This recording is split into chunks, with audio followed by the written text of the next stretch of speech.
¿Con quién habrá tenido que acostarse para conseguir pilotar una 10? Seguro que le facilitan todo. Si fuera hombre, ni siquiera la dejarían limpiar el avión. Nadie respondía a su saludo. Nadie quería ser visto a su lado. En la sala de instrucción, un capitán lanzó la última provocación. Si sobrevives a la próxima misión, te invito a un café, pero lo dudo mucho. Renata bajó la mirada, acostumbrada al sabor de la humillación, pero por dentro sentía la rabia hirviendo. No solo la subestimaban por ser mujer, también la envidiaban por haber sido elegida, en secreto, para la operación más delicada del año. Mientras todos apostaban por su fracaso, los altos mandos le entregaron, a puerta cerrada, un sobre sellado. Esta misión nunca existió. Nadie reconocerá tu nombre. Si fallas, ni la prensa lo sabrá. Si tienes éxito, nadie lo celebrará. Solo importa que detengas lo que está por venir. El objetivo era impedir un ataque terrorista silencioso, dirigido a una central estratégica que el gobierno jamás admitiría estar en riesgo. Solo el rugido del A-10 Thunderbolt y el coraje que nadie aplaudiría separaban al país del desastre. Renata apretó el puño, sintiendo el peso del mundo sobre los hombros, y la certeza de que, ese día, lucharía por todos, pero seguiría siendo invisible para todos. Nadie vendría a salvarla. Nadie la esperaría. Y aún así, era la única capaz de volar esa noche. En la prestigiosa Academia Aérea Kaelus, la tradición es un pilar tan fundamental como la aerodinámica. Sus muros de granito susurran historias de héroes legendarios, hombres de coraje incuestionable y linaje impecable. La doctrina es clara. La uniformidad no solo es estética, sino una garantía de cohesión en el caos de la batalla. Cualquier desviación del perfil esperado es vista no como una originalidad, sino como una fisura potencial en el escudo de la nación.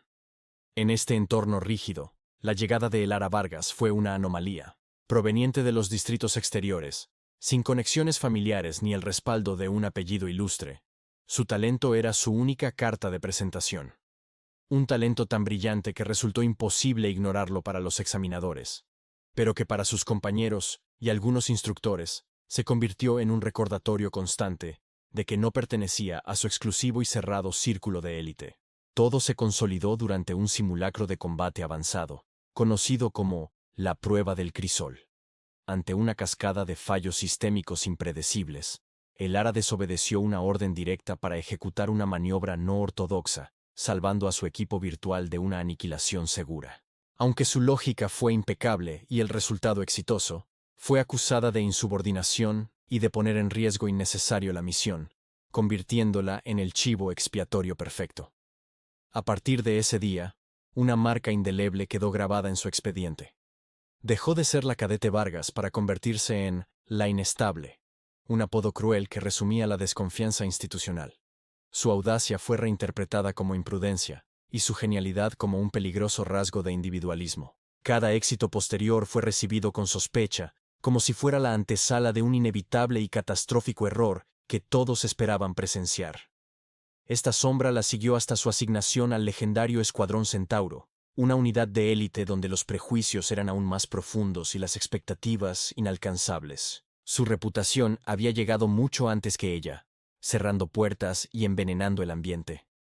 En un lugar donde la confianza es la moneda más valiosa, Elara empezaba con una deuda que parecía imposible de saldar, una deuda impuesta por percepciones ajenas. La vida en la base era una lección diaria de invisibilidad. En los pasillos, las conversaciones se detenían bruscamente cuando ella se acercaba, reanudándose en murmullos cuando ya había pasado. En el comedor, siempre había un espacio vacío a su alrededor, una isla de soledad en un mar de camaradería forzada.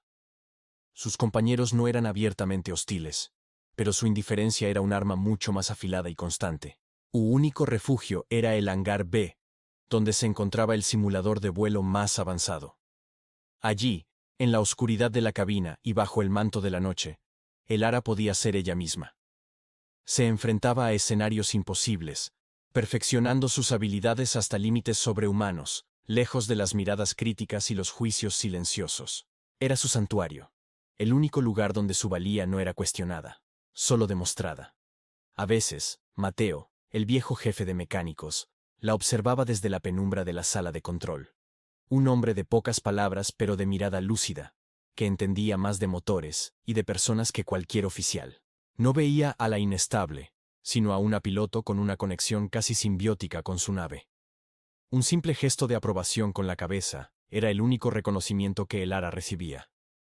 Sin embargo, para el resto del escuadrón, estas horas extra de entrenamiento no eran una muestra de dedicación, sino la confirmación de sus peores temores. La veían como una obsesiva, alguien que compensaba su falta de temple con un esfuerzo desmedido y peligroso.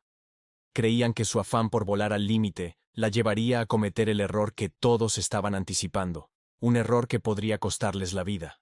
Pero este aislamiento forzoso, diseñado para doblegarla, estaba teniendo el efecto contrario. Cada desplante, cada susurro, cada momento de soledad, forjaba en su interior una determinación de acero. Estaba aprendiendo a depender únicamente de su propio juicio y de su instinto, una autosuficiencia que, sin que nadie lo supiera, pronto se convertiría en el mayor activo de todo el escuadrón Centauro, en su hora más oscura. La misión, denominada Operación Umbral, se presentó como una patrulla rutinaria de largo alcance en el borde de la zona neutra. Objetivo era simple: una demostración de fuerza y vigilancia. Nada que el escuadrón Centauro no hubiera hecho cientos de veces. El comandante Rivas, un hombre de la vieja escuela que personificaba los valores de la Academia Caelus, lideraba la formación con su característica confianza imperturbable. Elara fue asignada a la posición más expuesta y menos deseada: la retaguardia de flanco, conocida coloquialmente como el cebo. Era una tarea que requería una atención excepcional y reflejos rápidos, pero que carecía de cualquier atisbo de gloria. Un puesto perfecto para alguien a quien se quería mantener ocupada y alejada del núcleo estratégico de la formación. Una pieza de sacrificio si las cosas se torcían. Durante las primeras horas, el silencio del espacio profundo solo era interrumpido por las comunicaciones estándar y el zumbido de los sistemas de soporte vital. Elara mantenía una concentración absoluta, sus sentidos agudizados por años de entrenamiento solitario. Fue la primera en notar una sutil anomalía en las lecturas de los sensores de largo alcance, una fluctuación energética que no correspondía a ningún fenómeno natural conocido ni a tecnología registrada. Cuando informó de su hallazgo, su advertencia fue recibida con escepticismo por el comandante Rivas. O atribuyó a un fallo de sus sensores, o a su supuesta tendencia a la exageración, ordenándole mantener el silencio en el canal, a menos que tuviera algo confirmado y relevante que comunicar. Esa decisión, nacida del prejuicio y la arrogancia, selló el destino de la operación y de todos los que participaban en ella. Apenas unos minutos después, el vacío estalló en un caos indescriptible. Una onda de pulso electromagnético, de origen desconocido, barrió la formación. Las alarmas aullaron al unísono mientras las pantallas parpadeaban y se apagaban. Los sistemas de navegación, comunicación y armamento de casi toda la flota quedaron inutilizados. El escuadrón Centauro, el orgullo de la flota, estaba ciego, sordo y a la deriva en la oscuridad. La onda expansiva golpeó con especial virulencia al Halcón, la nave insignia del comandante Rivas. Una sobrecarga en cascada recorrió sus sistemas, provocando una explosión interna en el puente de mando. El silencio repentino en el canal de comunicación principal fue más aterrador que cualquier grito. El líder del escuadrón, el pilar sobre el que se sustentaba toda la operación, había quedado fuera de combate. Su estado era desconocido. El segundo al mando, el teniente Kael, intentó tomar el control, pero su nave también había sufrido daños críticos. Su voz, normalmente firme y autoritaria, se escuchaba entrecortada por la estática y teñida de un pánico apenas contenido. Sus órdenes eran confusas e ineficaces, intentando aplicar protocolos estándar a una situación que era todo menos estándar. La cadena de mando, tan rígida y venerada, se había hecho añicos. La formación se dispersó. Cada piloto estaba solo, luchando contra sus propios sistemas moribundos y la desorientación. El pánico comenzó a extenderse como un virus a través de los canales secundarios que aún funcionaban intermitentemente. Eran los mejores pilotos de la flota, pero su entrenamiento no los había preparado para un escenario de colapso total, donde la tecnología en la que confiaban ciegamente los había abandonado por completo. En medio de este caos, solo una nave permanecía relativamente estable: la de Elara. Su posición en la retaguardia la había protegido del impacto directo de la onda. Además, su obsesivo conocimiento de los sistemas, adquirido en incontables horas de simulador, le permitió anticipar la sobrecarga y desviar manualmente la energía a los circuitos esenciales, manteniendo operativos los sistemas básicos de navegación y los sensores de corto alcance. Desde su cabina, el Ara veía en su pantalla táctica lo que los demás no podían: un campo de asteroides de alta densidad directamente en su trayectoria. No era una formación natural. Su comportamiento errático sugería que la misma anomalía que los había incapacitado también estaba afectando al entorno. El escuadrón no solo estaba a la deriva, sino que se dirigía directamente hacia una trampa mortal, y nadie más lo sabía. El Ara intentó comunicar la amenaza inminente a través de los canales oficiales, pero solo encontró estática. La red de comunicación principal estaba muerta. Cambió a las frecuencias de emergencia, una a una, buscando cualquier señal de vida. La desesperación se apoderaba del escuadrón. Podía escuchar fragmentos de conversaciones, pilotos llamando a sus familias, otros rezando. El orden y la disciplina se habían evaporado, reemplazados por un miedo primario. Sabía que no tenía tiempo. Tomó una decisión que iba en contra de cada fibra de su entrenamiento y de la cultura de obediencia que le habían inculcado. Abrió un canal de proximidad, sin cifrar, una acción considerada un grave riesgo táctico, pero era su única opción. Su voz, clara y serena, cortó el ruido caótico. Aquí Vargas, del Centauro 7. Escuchadme todos. Tenéis que escucharme con atención. La reacción inicial fue de confusión y rechazo. ¿Vargas? ¿La inestable? ¿Dando órdenes? Algunos pilotos la ignoraron, otros respondieron con hostilidad. ¿Quién te ha dado el mando, Vargas?, espetó uno. Pero su tono no era de pánico ni de arrogancia. Era el tono de alguien que ve el tablero de ajedrez completo mientras los demás solo ven sus piezas. Describió el campo de asteroides con una precisión que no dejaba lugar a dudas. Detalló la velocidad y la trayectoria de los fragmentos más grandes, dando coordenadas e instrucciones específicas para maniobras evasivas. Centauro 3, vira a estribor, vector 075. Ahora, tu sensor de proximidad está fallando, pero yo te veo. Su capacidad para procesar los datos de sus sensores limitados y visualizar el campo de batalla tridimensional era algo que nadie en el escuadrón había presenciado jamás. Poco a poco, el caos comenzó a disminuir. Un piloto, luego otro, siguió sus instrucciones y logró esquivar una colisión segura por centímetros. Esas pequeñas victorias, transmitidas por el canal abierto, comenzaron a generar una onda de confianza. La voz tranquila de El Ara se convirtió en un faro en la oscuridad, un único punto de referencia en un universo que se había vuelto hostil y traicionero. El campo de escombros era un laberinto mortal, una coreografía caótica de roca y hielo desplazándose a velocidades hipersónicas. Navegarlo requería más que habilidad. Exigía una intuición casi precognitiva, una comprensión del flujo del espacio que no se enseñaba en ninguna academia. Y El Ara, desde su solitaria cabina, se convirtió en la directora de orquesta de una sinfonía de supervivencia que nadie había ensayado. Centauro 5, reduce potencia al 30% y activa impulsores ventrales. Tienes una roca del tamaño de un carguero a tus 9 en punto. Su voz era un metrónomo constante contra el pánico creciente. Centauro 9, tu motor de babor está perdiendo combustible.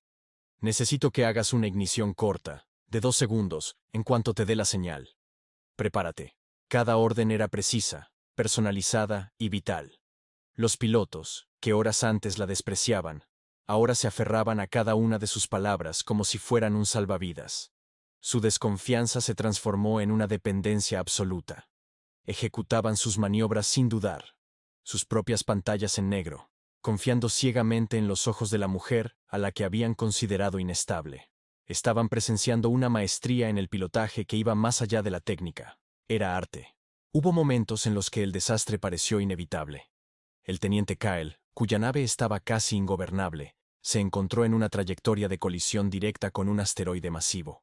Fue El Ara quien ideó una solución desesperada: usar el impulso de una colisión menor y controlada, con un fragmento más pequeño para desviar su curso.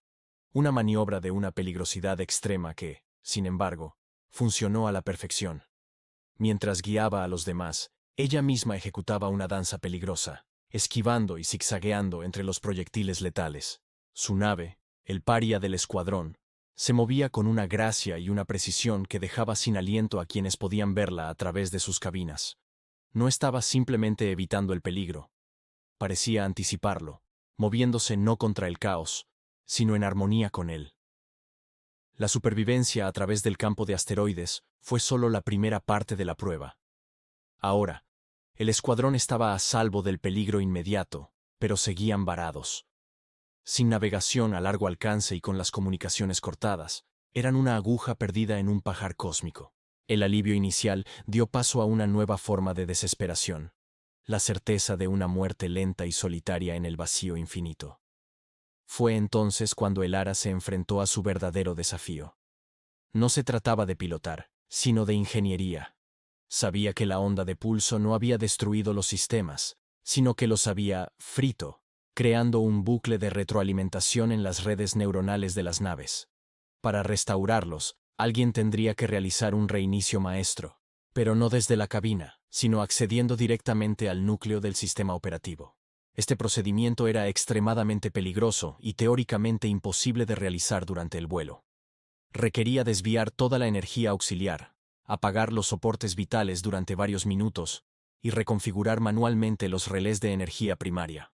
Un solo error en la secuencia podría sobrecargar el núcleo del reactor y desintegrar la nave. Era una maniobra que solo se intentaba en un dique seco, con un equipo de ingenieros.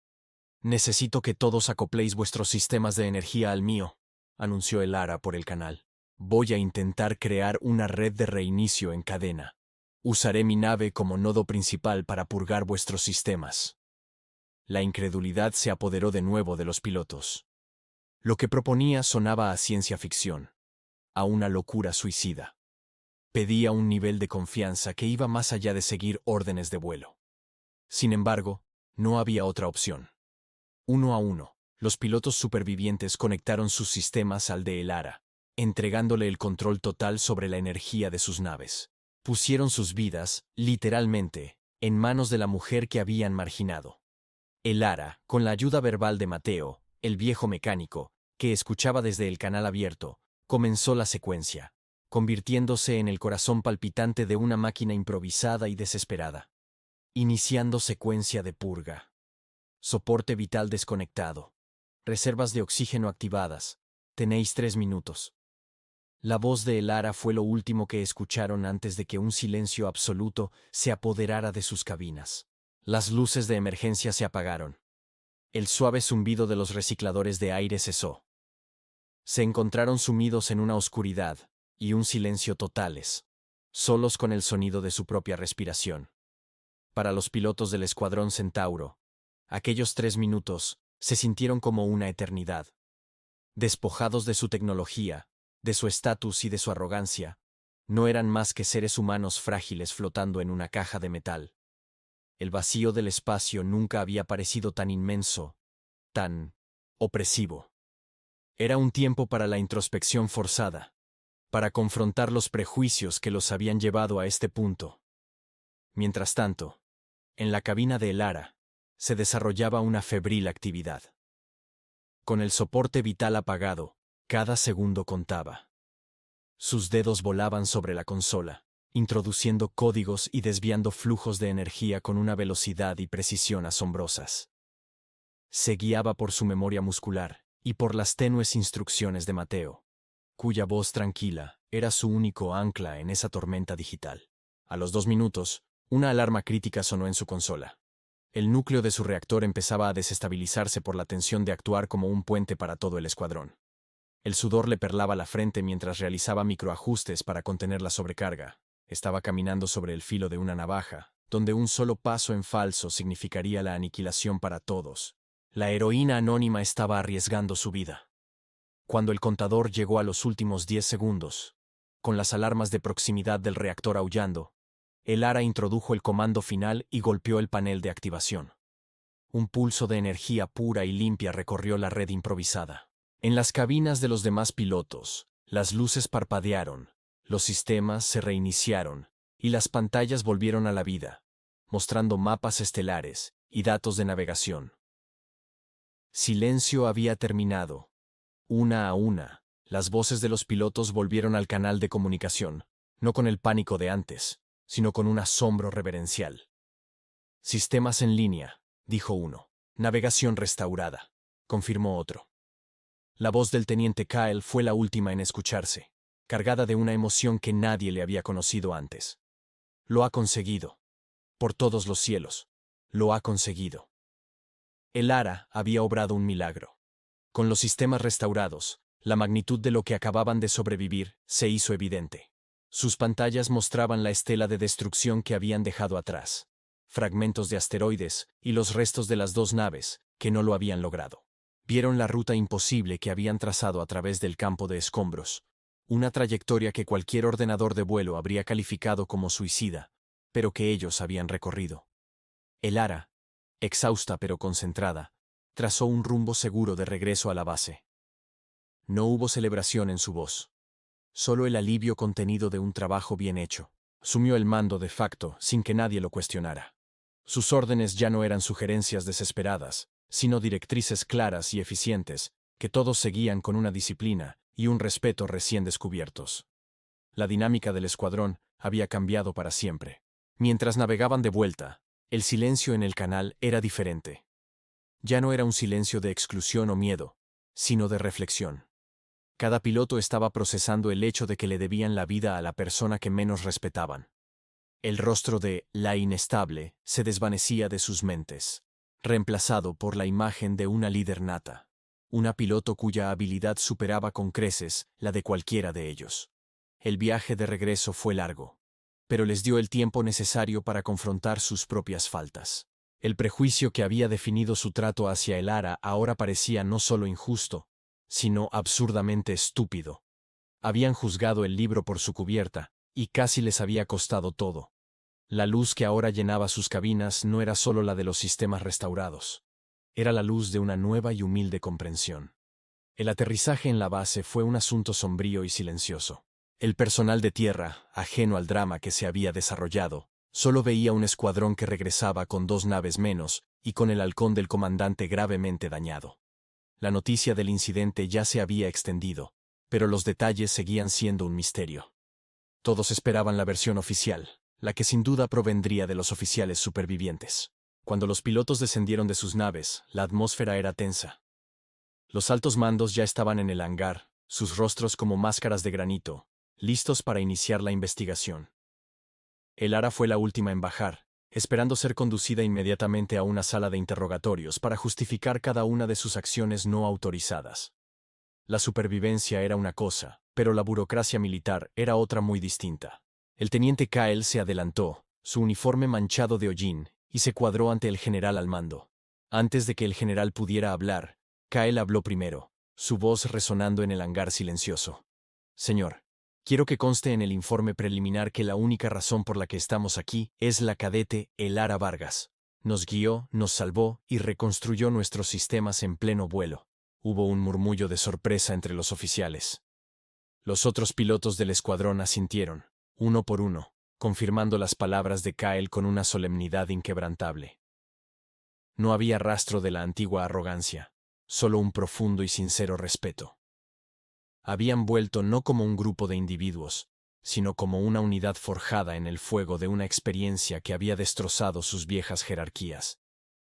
Si te inspiran las historias donde el valor se mide en acciones y no en prejuicios, considera suscribirte.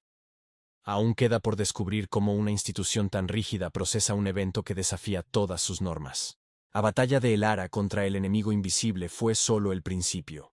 Ahora comenzaba su lucha contra el sistema que ella misma había salvado. Un sistema que no estaba preparado para aceptar a una heroína como ella. La investigación oficial fue exhaustiva. Durante días, cada piloto fue interrogado. Cada registro de vuelo recuperado fue analizado, y cada segundo de las comunicaciones fue transcrito.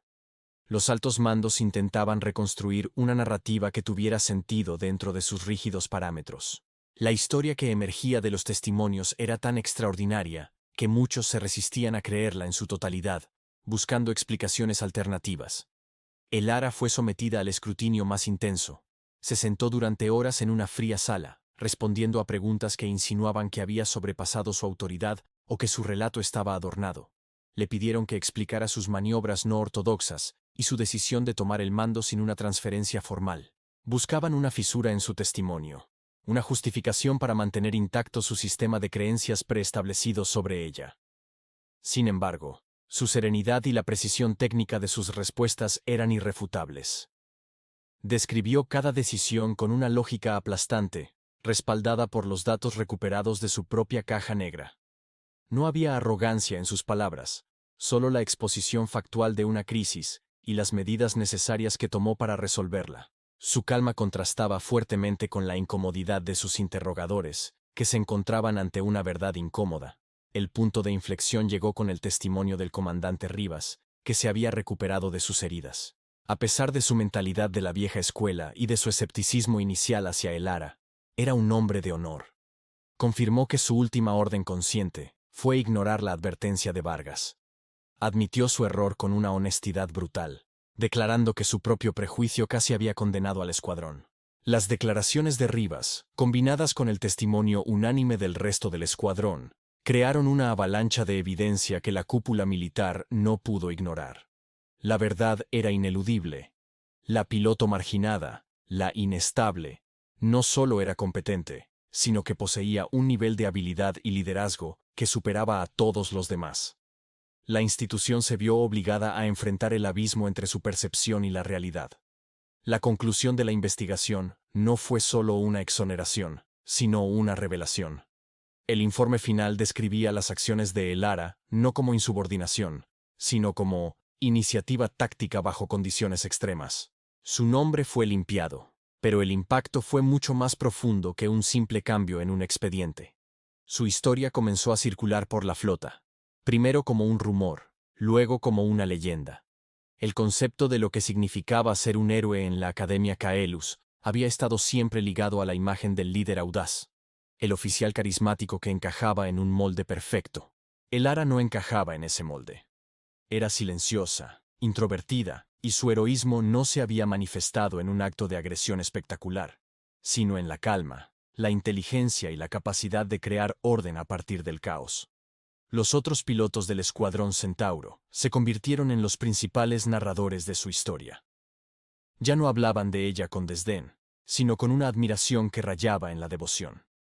Contaban cómo su voz los había guiado en la oscuridad, cómo había pensado con una claridad sobrehumana bajo una presión insoportable. Al hacerlo, no solo la elogiaban a ella, sino que también redefinían para sí mismos los valores de la camaradería y el liderazgo. La invisibilidad que la había atormentado se transformó en un símbolo. Se convirtió en la prueba viviente de que el verdadero valor a menudo reside donde menos se espera, en aquellos que el sistema ignora o subestima. Su historia obligó a muchos a mirar a sus compañeros de una manera diferente, a buscar el potencial más allá de las apariencias, los apellidos o las reputaciones preestablecidas por otros. El heroísmo, se dieron cuenta, no era solo cargar hacia el enemigo. También era mantener la calma cuando todos los demás entraban en pánico. Era la inteligencia para encontrar una solución donde no parecía haber ninguna. Era la fortaleza para soportar el aislamiento y seguir preparándose para un momento que quizás nunca llegaría. El Ara Vargas les había enseñado que a veces el mayor acto de valentía es simplemente ser competente. A pesar del reconocimiento oficial y de la admiración de sus compañeros, la transformación no fue instantánea ni completa. El Ara recibió la medalla al valor excepcional en una ceremonia solemne, pero incluso allí, en los rostros de algunos altos mandos, podía percibir una persistente incomodidad. Había salvado el día, sí, pero también había destrozado sus cómodas certezas sobre cómo funcionaba el mundo y quién merecía tener éxito en él. Las cicatrices del prejuicio son profundas y no desaparecen con un solo acto de heroísmo. En los pasillos, los susurros fueron reemplazados por un respeto forzado, pero la distancia permanecía. Para algunos, ella siempre sería la anomalía, la excepción que confirmaba la regla. Aceptarla plenamente significaría admitir que el sistema en el que habían basado toda su carrera era fundamentalmente defectuoso, una admisión demasiado dolorosa para muchos. El Ara sintió este cambio de una manera agridulce. Ya no estaba sola en el comedor, pero las conversaciones a su alrededor eran a menudo tensas, como si no supieran cómo hablar con ella. La trataban con una deferencia que era casi tan aislante como el ostracismo anterior. Había pasado de ser invisible a estar bajo un microscopio, cada uno de sus movimientos analizado y medido contra su nueva y abrumadora leyenda. El costo humano de su lucha no se había borrado con la victoria. Los años de ser subestimada, de dudar de sí misma, de tener que luchar el doble para obtener la mitad del reconocimiento, habían dejado una marca en su interior. Su confianza en sus habilidades era ahora inquebrantable. Pero su confianza en los demás, en las instituciones, había quedado permanentemente dañada. Sabía que la aceptación que había ganado era frágil. Se dio cuenta de que su verdadera batalla no había terminado en aquel campo de asteroides. Aquello fue solo una escaramuza. La guerra real era más larga y sutil. La lucha por crear un entorno donde nadie más tuviera que pasar por lo que ella pasó. Un lugar donde el talento y la dedicación fueran las únicas métricas que importaran. Un objetivo mucho más difícil de alcanzar que un sistema de navegación averiado. El cambio más significativo y genuino se produjo dentro del propio Escuadrón Centauro. La experiencia los había transformado. El teniente Kael, que una vez fue uno de sus críticos más severos, se convirtió en su más firme defensor. Solicitó formalmente que el Ara fuera ascendida a su segunda al mando, un movimiento sin precedentes que envió una onda de choque a través de la jerarquía de la flota. Los pilotos más jóvenes, que se unieron al escuadrón después del incidente, llegaron con una perspectiva completamente diferente. Para ellos, el Ara no era la inestable, sino la directora de orquesta, la piloto que había guiado al escuadrón a través del infierno. Escuchaban sus instrucciones con atención y estudiaban sus métodos, tratando de emular no solo su habilidad para volar, sino también su imperturbable calma bajo presión. La historia de la Operación Umbral se convirtió en un módulo de estudio obligatorio en la Academia Kaelus. Las grabaciones de la voz de Elara durante la crisis se utilizaban como el principal ejemplo de liderazgo efectivo en situaciones de colapso total. Irónicamente, la institución que la había estigmatizado ahora usaba su ejemplo para enseñar a la próxima generación de pilotos qué significaba realmente tener el control. Mateo, el viejo mecánico, observaba todo con una sonrisa satisfecha. Él había sido el único que había visto el potencial de Elara desde el principio. Cuando los jóvenes pilotos le preguntaban cuál era su secreto, él simplemente señalaba el simulador de vuelo del hangar B. El secreto, decía, es que ella nunca dejó de prepararse, incluso cuando nadie creía que tendría la oportunidad de demostrarlo. Así, Elara Vargas no solo salvó a su escuadrón, cambió su cultura. El Escuadrón Centauro, antes conocido por su arrogancia y exclusividad, comenzó a ser conocido por su resiliencia, su adaptabilidad y su enfoque en el mérito por encima de todo. Se convirtieron en un testamento viviente del legado de su heroína silenciosa. Una unidad que había aprendido de la manera más dura que la fuerza reside en la diversidad de talentos. El impacto de las acciones de Elara trascendió los límites de la flota. Su historia se convirtió en un poderoso recordatorio de que los sistemas, por muy bien diseñados que estén, son falibles porque son operados por seres humanos, con sus propios prejuicios y puntos ciegos. El incidente de la Operación Umbral provocó una revisión a gran escala de los protocolos de evaluación y promoción en toda la fuerza militar. Se empezó a dar más valor a las pruebas de aptitud basadas en el rendimiento objetivo, y menos a las valoraciones subjetivas de los superiores, que a menudo estaban teñidas de favoritismo o discriminación. Se implementaron nuevos programas de entrenamiento centrados en la resolución de problemas en escenarios de fallo total, reconociendo que la dependencia excesiva de la tecnología podía ser una debilidad crítica, no una fortaleza. La historia de Elara también sirvió como una dura lección sobre el coste del talento desperdiciado. Los altos mandos se vieron obligados a preguntarse cuántos otros Vargas podrían haber sido pasados por alto o expulsados del servicio debido a que no encajaban en el molde tradicional.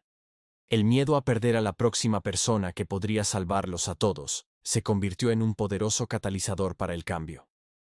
En un nivel más humano, la historia enseñó una lección sobre la naturaleza del perdón y la redención. El comandante Rivas y el teniente Kael no fueron castigados por sus errores iniciales de juicio. En cambio, su honestidad al admitir sus fallos y su posterior defensa de Elara se presentaron como ejemplos de verdadero liderazgo. La capacidad de reconocer un error y corregir el rumbo, sin importar el coste para el propio ego. Las consecuencias de ese día quedaron escritas en las estrellas, no solo como un relato de supervivencia, sino como una guía para el futuro. Demostró que una sola persona, armada con habilidad y una determinación inquebrantable, podía forzar a toda una institución a mirarse en el espejo y enfrentar sus propias imperfecciones, iniciando un cambio que perduraría por generaciones. Años después, el Ara, ahora comandante del Escuadrón Centauro, se encontraba en el puente de mando de una nueva nave insignia. El ambiente era radicalmente diferente al de sus primeros días. La tripulación era diversa, un mosaico de talentos de todos los orígenes, seleccionados por sus habilidades y no por sus conexiones. La camaradería era genuina, basada en el respeto mutuo y en la confianza ganada en el campo. A veces, durante las largas patrullas en el silencio del espacio, miraba las estrellas y recordaba aquel campo de asteroides. No lo recordaba con miedo, sino con una extraña sensación de gratitud. Aquella crisis, aquel momento de caos absoluto, había sido el crisol que no solo la había probado a ella, sino que había purificado a todo el escuadrón, quemando las impurezas del prejuicio y la arrogancia. La leyenda de la directora de orquesta seguía viva, pero había evolucionado. Ya no era solo la historia de una heroína individual, sino una parábola sobre la fuerza colectiva. Los nuevos cadetes aprendían que el escuadrón más fuerte no es el que tiene al piloto más audaz, sino el que sabe escuchar y confiar en cada uno de sus miembros, especialmente en aquellos cuyas voces son diferentes. El comandante Rivas, ya retirado, a menudo visitaba la academia para dar conferencias a los nuevos cadetes. Nunca dejaba de contar la historia de su propio fracaso, usándolo como la lección más importante que podía ofrecer. El mayor enemigo que enfrentaréis, les decía, no estará fuera de vuestra nave, sino dentro de vuestra mente. Son vuestros prejuicios, vuestras suposiciones. Conquistad eso, y podréis conquistar cualquier cosa. El eco de las acciones de Lara resonaba en el vacío, un recordatorio perpetuo de que los conflictos más importantes no siempre se libran con armas.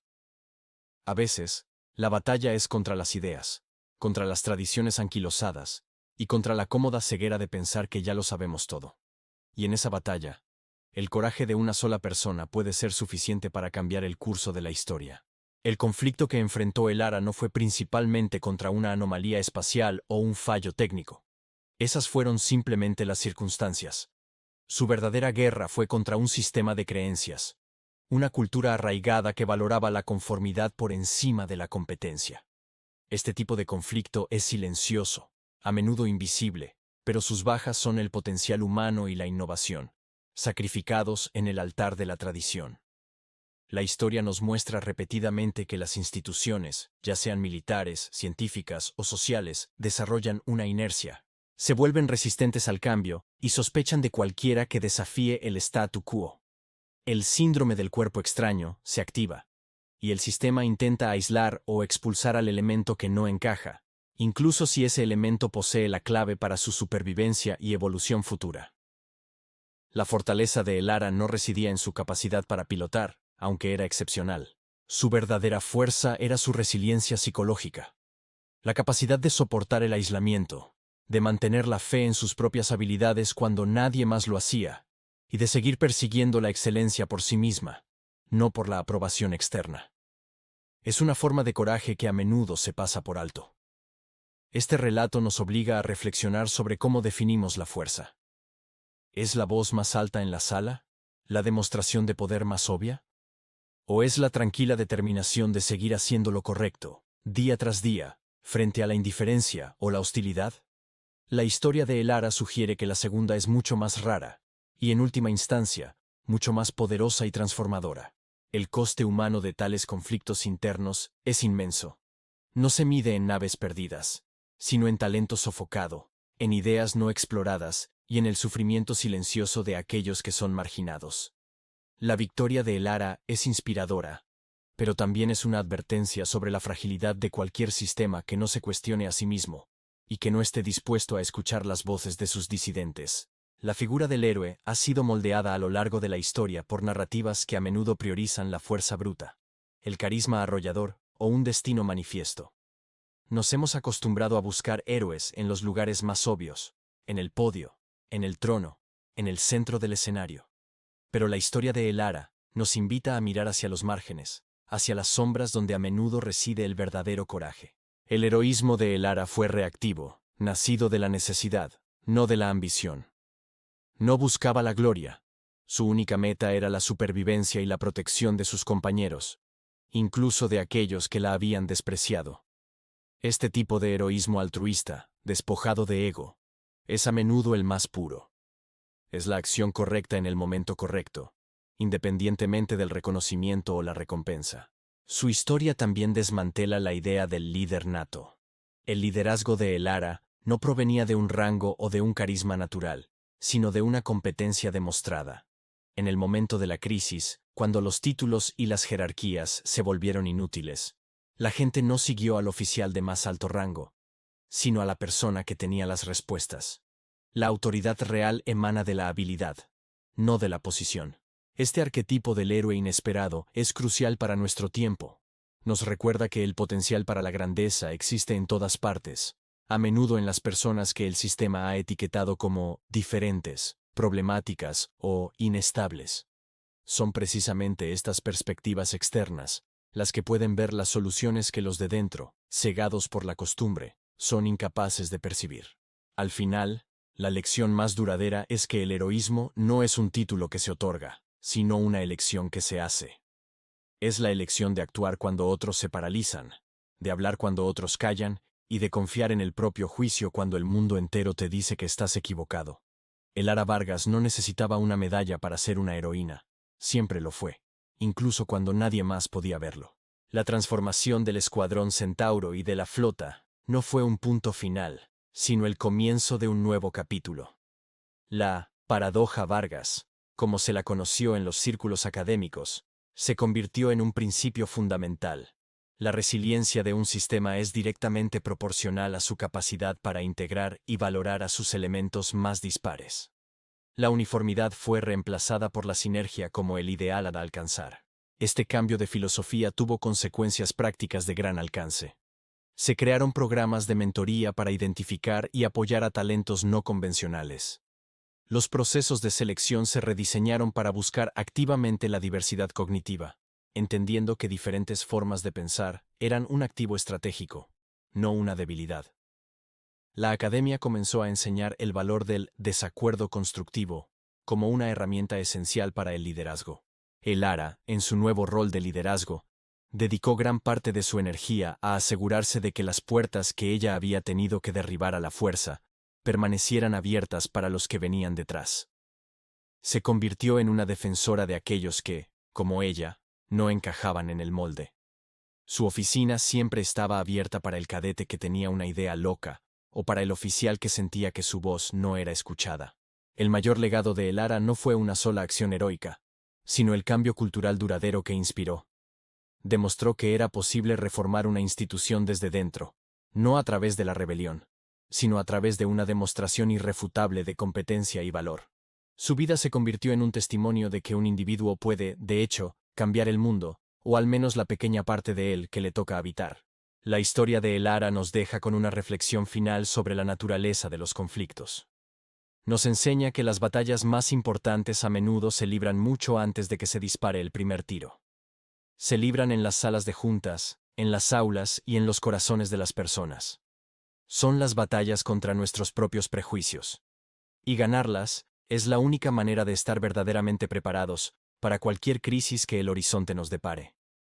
Toda sociedad, toda organización, tiene sus estrellas polares, los principios y las historias que la guían en la oscuridad. Durante generaciones, la estrella polar de la flota había sido una constelación de héroes míticos, figuras impecables cuyo brillo era inalcanzable para la mayoría. Eran ideales que inspiraban, pero que también podían intimidar y perpetuar un estándar imposible de conformidad, generando más sombras que luz.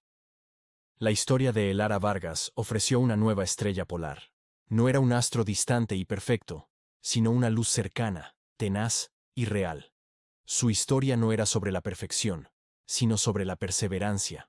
No era sobre nacer para la grandeza, sino sobre construirla día a día en el silencio y la soledad, a través de la dedicación y el trabajo duro, sin esperar aplausos. Su legado es un recordatorio de que cada uno de nosotros tiene el potencial de ser una guía en la oscuridad para otros. No requiere un título o un uniforme, solo la voluntad de hacer lo correcto cuando es más difícil, de ofrecer una solución cuando otros solo ven problemas, y de ver el valor en los demás cuando ellos mismos, o el mundo, han dejado de verlo. El verdadero heroísmo no reside en la ausencia de miedo, sino en la acción a pesar del miedo. No reside en tener todas las respuestas, sino en la valentía de buscar una cuando parece no haber ninguna. El Ara nos enseñó que el líder más poderoso no es el que da todas las órdenes, sino el que, con su ejemplo, inspira a cada individuo a convertirse en la mejor versión de sí mismo. Si esta historia de superación y el poder del espíritu humano te ha conmovido, compártela con alguien que pueda necesitar un recordatorio de su propia fuerza interior. Y suscríbete para más relatos que exploran las profundidades del coraje. Porque en cada uno de nosotros hay una estrella polar, esperando a ser descubierta. Una luz capaz de guiar no solo nuestro propio camino, sino también el de los demás.